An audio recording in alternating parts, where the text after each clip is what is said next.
Good morning, everyone. Today I have a really interesting, important announcement to discuss. I happen to be in London this week and have had a lot of meetings with mostly financial services companies about their AI transformations. And so later I'm going to explain a little bit about what's going on there. But let's talk about Workday and Paradox. There's a whole bunch of dimensions to this acquisition, all of which have significant implications on HR tech and HR.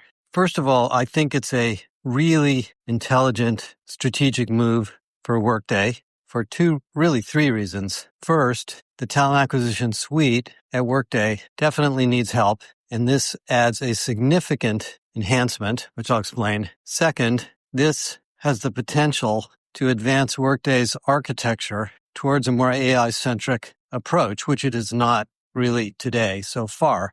They're working on it. And third, I think they get a pretty incredible team and some business approach and not only thought leadership, but operational leadership that I think is extraordinary in Paradox. It could help Workday a lot if they choose to adopt it.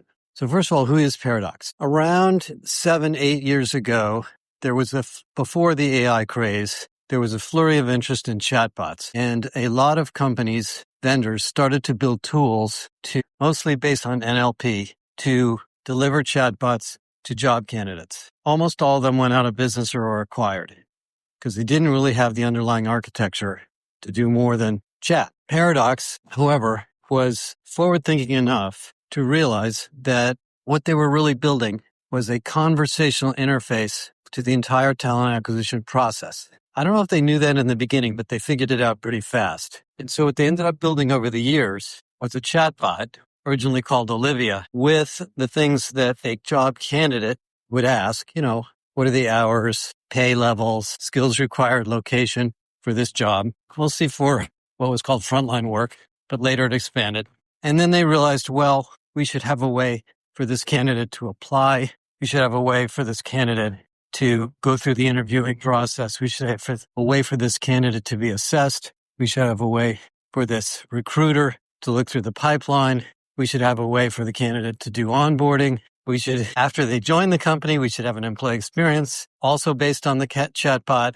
And so what they were basically building was an end-to-end recruiting system based on AI. It wasn't called that at the time, based on conversational interfaces that could scale and deliver at incredible speeds that you could never do in a traditional recruiting process. Because in a traditional recruiting process, it's a stovepiped, handcrafted, step-by-step, non-integrated system. Find a job that's open, write the job description, post it in something like an ATS, distribute it out into the internet or some advertising network, wait for candidates to appear, scroll through the list of candidates, score the candidates, try to screen the candidates, talk to some of the candidates, ignore a whole bunch of the candidates, interview some of them, schedule it, right?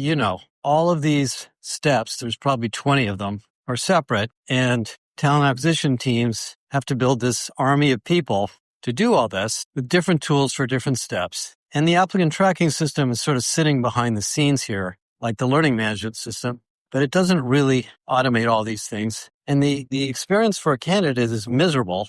They apply and they don't hear anything. They don't know what's going to happen next. There's nobody to call. Maybe there's a recruiter, and if there is, then the employer is spending a lot of money on that. Anyway, put all that together into a conversational recruiting process, and things go 10 times faster.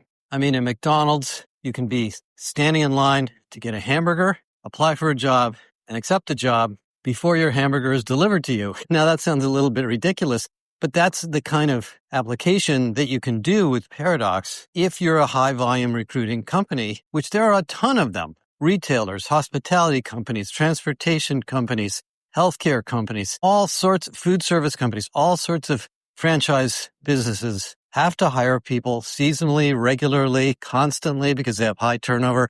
I mean, I talked to the head of HR at H&M about this. These companies need a way to get people in the door who are qualified quickly, and the faster they can get them in, the more revenue they can make and the more sustainable they are. So this is not an HR thing. This is a business thing where this system is a business enablement system, just like the sales automation system or the supply chain system or whatever else you consider to be strategic. Now, over the years that I've known Paradox, and I've known them for a while in very close partnership with them the last 3 years or 4 years, they built this out step by step and slowly but surely acquired 1,000 customers, 1,000. And these are big companies doing big deals. So I don't know the total revenues of Paradox, but I'm sure it's well north of 100 million a year.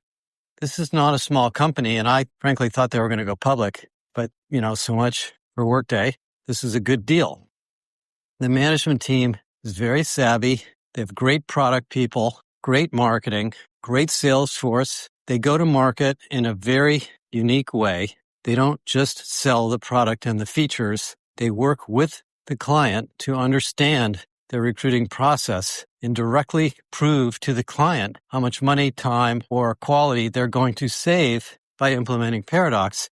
So there's no question that there's an ROI here before they even do the deal. And that means that Paradox can be implemented fairly quickly because the buyer and the Paradox team have scoped the problem and where the business processes can be improved before they even sign up for the software, as opposed to buying the software and then hiring a consultant and hoping you can get it to do what you thought it was going to do. So many, many, many good things here. And the management team is smart, very focused, and I consider to be just great people. So they're going to fit really well into Workday. Second story for Workday is the frontline worker market.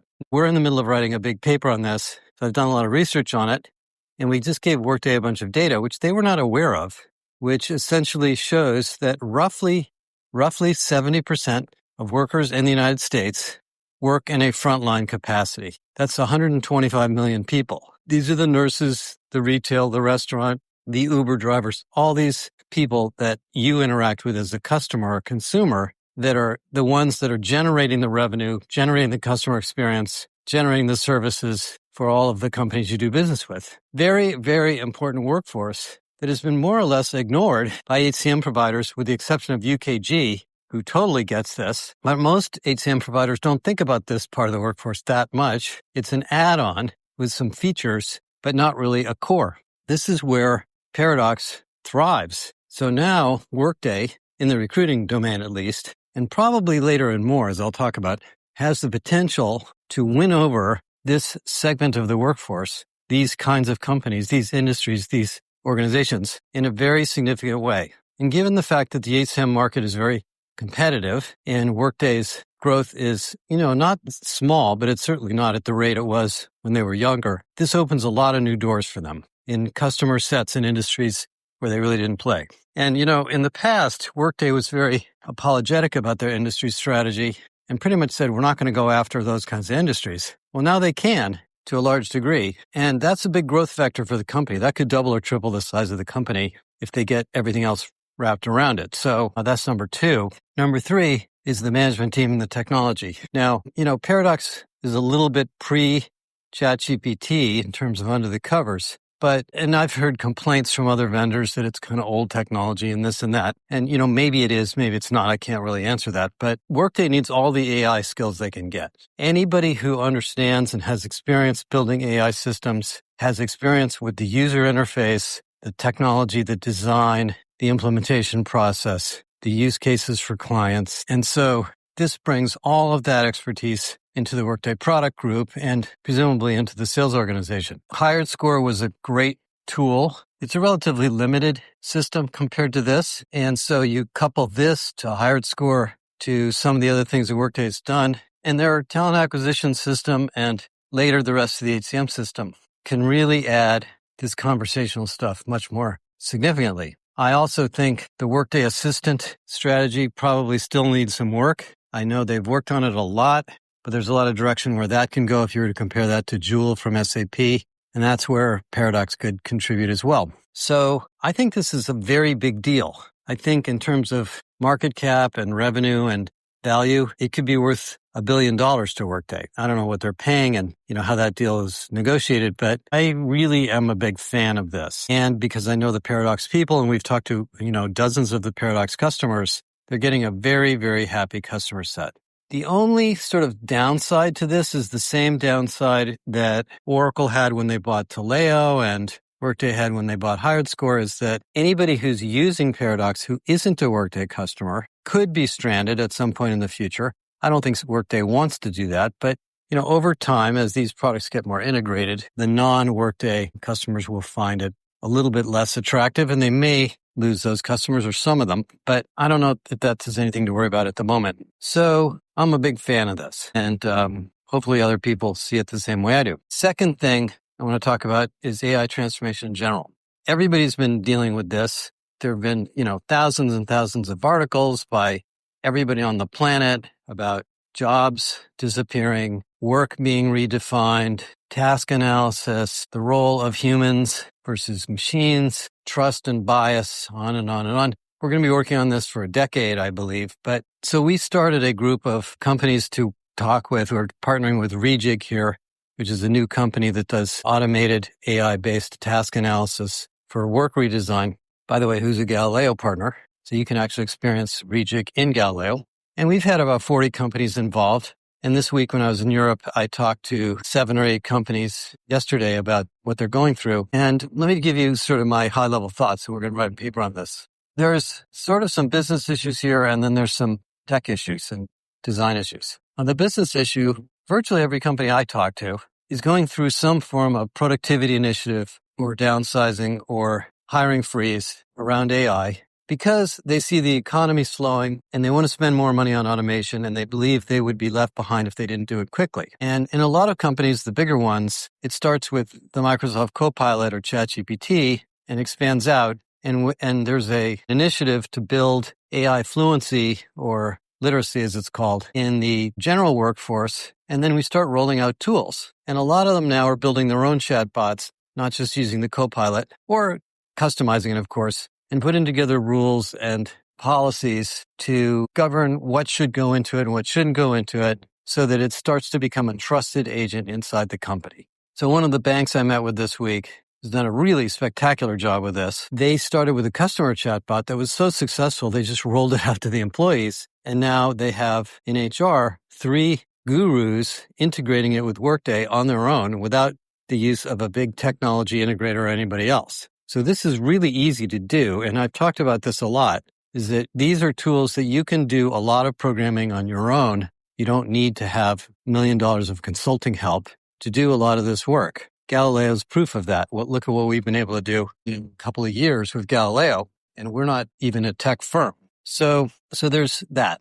The second phase, of course, is people bubbling up or flowers blooming. It's called use cases where somebody found something really big that's really good for them in their job, and they tell everybody about it, and they say, hey, let's just put that into a standard application for everybody else. So that requires you to have a governance process so that as new ideas are generated, we can filter through them and decide how much resource to put into which one and double down on the really big bets. I talked about my meeting with Jackie Canny. We're going to have her on the podcast. And that's what they did at ServiceNow. That's what some of the big banks I talked to are doing. And that means you need a governance policy or a governance team or a steering committee that can sift through all the things that are going on in different functional areas. By the way, it probably should be done at a business level, not at an individual level. So in HR, there's a bubbling up process, in recruiting, in sales, in marketing, et cetera. And then each functional area can come forward with projects for this steering committee to fund with IT support. And eventually what happens, as Moderna has shown, and Moderna seems to be getting an awful lot of press for some good stuff, but they're not that big of a company. So I'm not sure everybody can do exactly what they did, is you end up with the IT people building some standard tools so everybody else can build on top of that, as opposed to everybody starting from scratch.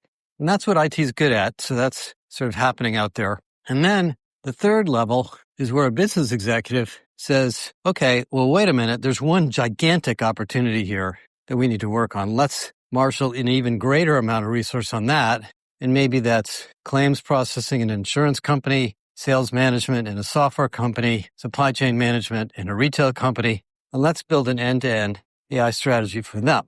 And this is the way it's going to go. It's going to go piece by piece, step by step. And some of you are going to do level 1 automation, which is individual assistance. Some of you are going to do level 2, which is automation, individual automation, work automation. Some of you are going to do level 3, multifunctional agents, and some of you are going to do level 4, which is autonomy. While that happens, you're going to be redesigning jobs. Now, there's a fairly inflammatory, I consider it, article in the Financial Times this week where Laszlo Bock is cited as stating that 80% of HR jobs are going to go away. I mean, that's kind of a dream. I don't think that's going to happen, but you will see, and we're already seeing a lot of roles that exist that are no longer needed. If you just think about marketing or publishing or any form of content creation where you have writers, editors, layout people, designers, graphics people, you're not going to need as many of those people, no question about it. So there's going to be some reductions in the number of people needed. And so rather than engineer that from the top, you can engineer it in the functional areas as the implementation of these tools takes place. Because the tools are changing so fast, it's not like you can pick a tool and suddenly decide how you're going to reorganize everybody around it, because the tools just aren't that mature yet. A lot of them are individual agents and small mini applications. And because these are such easily developed applications, you can build on top of them. I mean, even going back to the Paradox story, every Paradox customer I've talked to has a different implementation of Paradox doing different things because these tools are so flexible. You know, the ERPs or the traditional management tools that we bought in HR in the past, the transactional systems, were really not that customizable. That's the reason ServiceNow is so successful, is because it's a workflow-oriented system. But the big ones are not really designed that way. Well, this thing is. So whatever AI solution you buy, it may start to do one thing and then do more over time. So we're kind of building platforms for development, not just platforms for automation. Now, one of the sad stories of HR, and I've been sort of warning people about this, but it's turning out to be true, is we tend to do a lot of projects that are architectural in nature. The most significant one that's going on right now is job architecture. Let's create a job architecture, a bunch of titles and levels and functional families, and then we'll know job by job who's ready for progression, what the skills are of each job, easier to hire, easier to pay, etc. I mean, that doesn't really work anymore. It helps. It's needed. We got to do something like that. But the actual job titles keep changing. Now that we have AI involved, I guarantee you're going to change a lot of job titles. I mean, the one that I remember the most vividly is when social media manager became a job. And in the early days of that, I thought it was insane. You're going to create a job for somebody to post junk on Facebook? Well, yeah, it turned into a career. It's actually a really big job. Wasn't in the beginning, it is now. So there's going to be a lot of that going on, and that's an architectural thing. Skills-based organization, famed project that I warned people not to do, became an architectural project. Let's build a skills taxonomy. Yesterday, I'm in a meeting with 7 or 8 large companies, and we started talking about this. And I said, I'm sorry, hopefully many of you didn't spend too much time on your skills taxonomy. And about half of them raised their hands and said, yeah, we did. We're sorry we started because it didn't really go anywhere or it didn't get us to where we wanted to go. That turned out to be a very big distraction, useful in some respects for some companies, but not for many. Because now AI does a lot of that for you and can deterministically quickly change over time without you having to redo the architecture. Well, there is a trend in AI to do task architecture, task design, task analysis. Job task analysis is been around a lot longer than I have, and it's a relic of the industrial age. And the reason I think it exists, and I have a big chart on this, I'm going to put this into a big paper. You know, in the industrial age, we had an industrial process that was built on scale, not flexibility, and so we had to create jobs, in a sense, to do collections of tasks. So what we would do, and I have a visual of this that I think you'll find very interesting, is you had a process of some kind of business process, sales, manufacturing, marketing, whatever. And you'd look at the process on a whiteboard and you'd say task, task, task, task, put in a whole bunch of tasks. Then you clustered the tasks together into jobs and gave the jobs titles. That created a bunch of jobs around these tasks. Well, if the tasks go away because they're automated, what happens to the jobs? They have to change too.